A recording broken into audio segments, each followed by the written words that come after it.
believe in ghosts?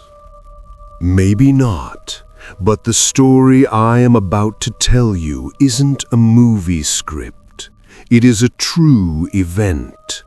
A story about a night when a 14-year-old girl was trapped in her own home, surrounded by her dead family.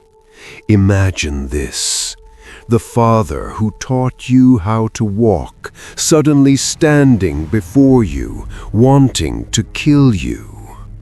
What would you do? Would you run or would you give up?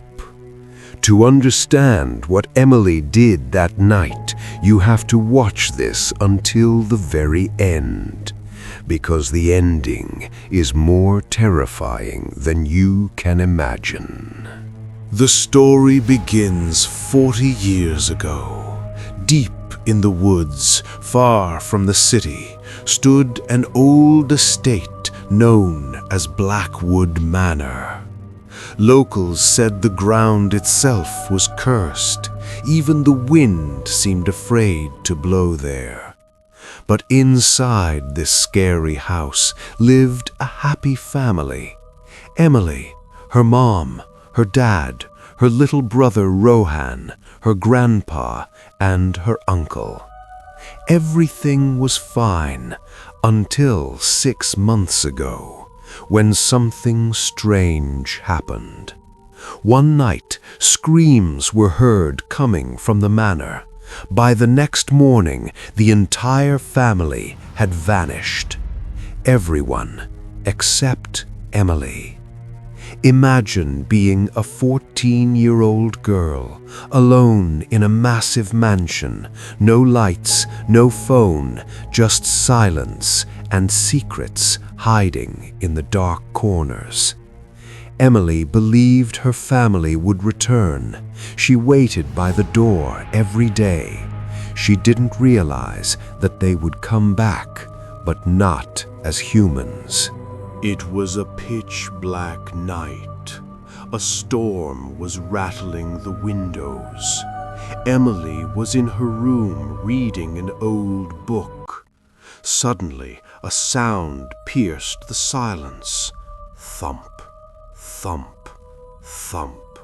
The sound of a bouncing ball. Emily's heart started racing. She knew that sound. It was her little brother Rowan's red ball. But Rowan had been missing for 6 months. "Emily, is that you?" No one answered. The ball just rolled out of the darkness and hit Emily's bedroom door. Desperate, Emily ran into the hallway, screaming his name. Rowan! The hallway was pitch black, but in that darkness, Emily saw 2 glowing eyes hovering just 2 feet off the ground. It was Rowan, but it wasn't Rowan. Lightning flashed. Emily froze. Rowan's skin was blue. His clothes were torn. He wasn't standing. He was on the floor, twisted upside down, crawling on his hands and feet like a spider. He tilted his head. His neck cracked, and he let out a terrifying laugh. The Emily screamed and backed away. Her sweet little brother was ready to pounce on her like a wild animal. She jumped into the nearest room and slammed the door shut. Suddenly, she heard scratching on the other side. "Sis, open the door. I'm so hungry." Emily was sobbing. She was shaking. She couldn't understand what was happening. Her throat was dry from fear. She needed water. She climbed out the window and ran toward the kitchen. A candle was flickering inside. Someone was there. "Mom?" Her mother was standing there. She was chopping something. Chop, chop, chop. Emily thought her mom would save her. She ran toward her, but when her mother turned around, Emily's soul froze. She wasn't holding a vegetable. She was holding a massive butcher knife, and she wasn't chopping food. She was chopping the wooden table. Her eyes were white, no pupils. She looked at Emily and screamed in a deep masculine voice, "Get out of here." Her mother charged at her with the knife. Emily ran. Behind her, her mother was chasing her with a blade. In the hallway, her brother was crawling like a beast.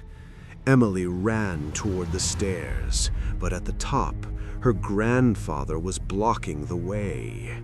He was hanging from a noose, swinging back and forth in the air. His cane lifted by itself, ready to strike her. Emily dodged him and ran into the library, but her uncle stepped out of the shadows, holding a rope. The whole house, her whole family, wanted her dead tonight. They were herding her, pushing her in one direction, upstairs to the attic. Exhausted and bleeding, Emily finally ran into the attic and locked the door. She hid behind an old chest, holding her breath. Suddenly, the door opened. Her father was standing there, the same father who used to call her his princess. But tonight, his body was burnt, charred black like coal. "Daddy, please don't kill me. I didn't do anything." Her father walked slowly toward her. Tears streamed down Emily's face. She accepted her death. He raised his burnt hand and reached for her throat. But then something happened that changed everything. He didn't choke her. He gently placed his hand over her mouth. "Shh, quiet." Emily was shocked.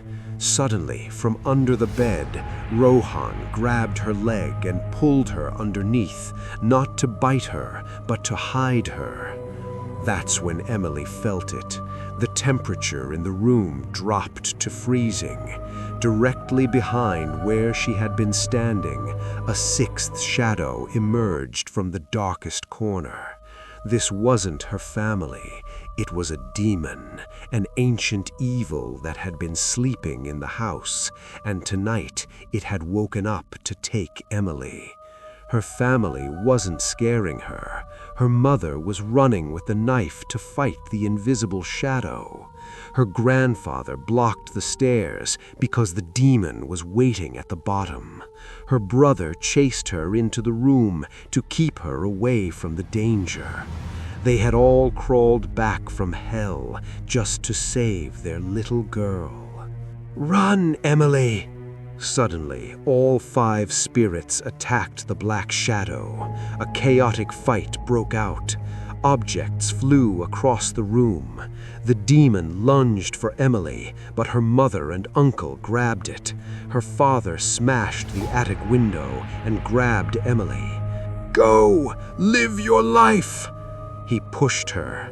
Emily fell 2 stories down, landing in the bushes. As she looked up, a massive explosion shook the manor. Blue fire erupted from the attic window. The shadows vanished, and they took the demon with them. Emily survived that night, but she never forgot that what she thought was fear was actually her family's love. They say blood ties never end, even after death. Today, the manor stands empty. People are afraid to go near it. But Emily knows the truth.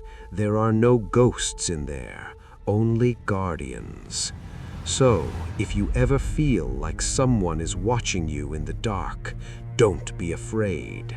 It might just be someone you love, protecting you from what you cannot see.